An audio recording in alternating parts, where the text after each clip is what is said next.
দুর্গাপূজায় সরকারি ছুটি ৩ দিন করার দাবি জানিয়েছে বাংলাদেশ জাতীয় হিন্দু মহাজোট।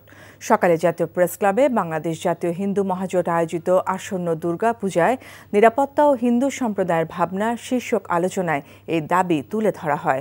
আলোচনায় বক্তারা বলেন, প্রত্যেকটি স্থায়ী ও অস্থায়ী পূজা মন্দিরে সিসি ক্যামেরার ব্যবস্থা সহ পূজার ১০ দিন আগে থেকে পূজা শেষ হওয়া পর্যন্ত নিরাপত্তা জোরদার করতে হবে। গেল বছরের মতো দুর্গাপূজায় সেনাবাহিনীর টহলেরও দাবি জানানো হয় আলোচনায়। তাছাড়া দুর্গাপূজায় নিরাপত্তা জোরদার করার জন্য কেন্দ্রীয়ভাবে একটি মনিটরিং সেল করার দাবি জানান বাংলাদেশ জাতীয় হিন্দু মহাজোটের নেতারা।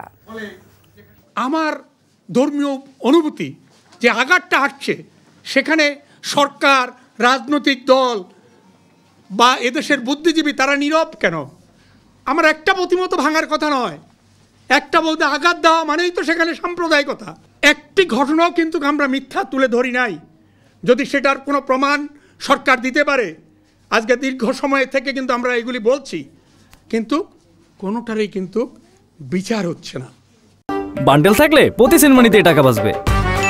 বিকাশ সেনমানি বান্ডেল কিনে জিতুন প্রতি লেনদেনে।